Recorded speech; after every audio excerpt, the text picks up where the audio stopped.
بسم اللہ الرحمن الرحیم۔ السلام علیکم ورحمۃ اللہ وبرکاتہ۔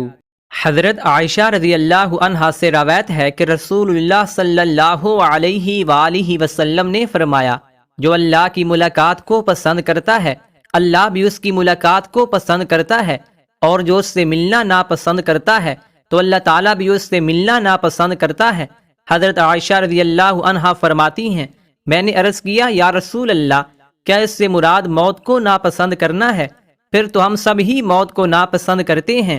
آپ صلی اللہ علیہ وآلہ وسلم نے فرمایا، یہ مطلب نہیں، بلکہ بوقت موت جب مومن کو اللہ کی رحمت، اس کی رضامندی اور جنت کی خوشخبری دی جاتی ہے تو وہ اللہ کی ملاقات کو پسند کرنے لگتا ہے، بس اللہ تعالیٰ بھی اس سے ملنے کو پسند کرتا ہے۔ اور کافر کو موت کے وقت جب اللہ کے عذاب اور اس کی ناراضگی کی خوشخبری دی جاتی ہے تو وہ اللہ کی ملاقات کو ناپسند کرنے لگتا ہے، اور اللہ بھی اس سے ملنے کو پسند نہیں کرتا۔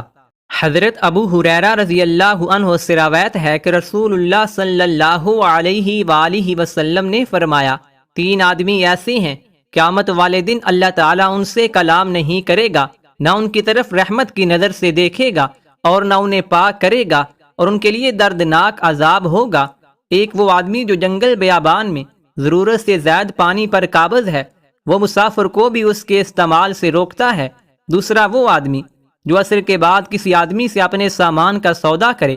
اور اللہ کی قسم کھا کر کہے کہ خود اس نے یہ سامان اتنے میں لیا تھا، پس وہ دوسرا آدمی اس کی تصدیق کرے حالانکہ حقیقت اس کے برعکس ہو، یعنی قسم کھانے میں وہ جھوٹا ہو۔ اور تیسرا وہ آدمی ہے جو کسی خلیفہ وقت سے صرف دنیا حاصل کرنے کی غرض سے بیعت کرے، اگر وہ خلیفہ وقت اس کو اس دنیا کے مال سے کچھ دے دے تو اس سے عہد وفا نبھائے، اور اگر اسے دنیا کا مال نہ دے تو بیعت پوری نہ کرے۔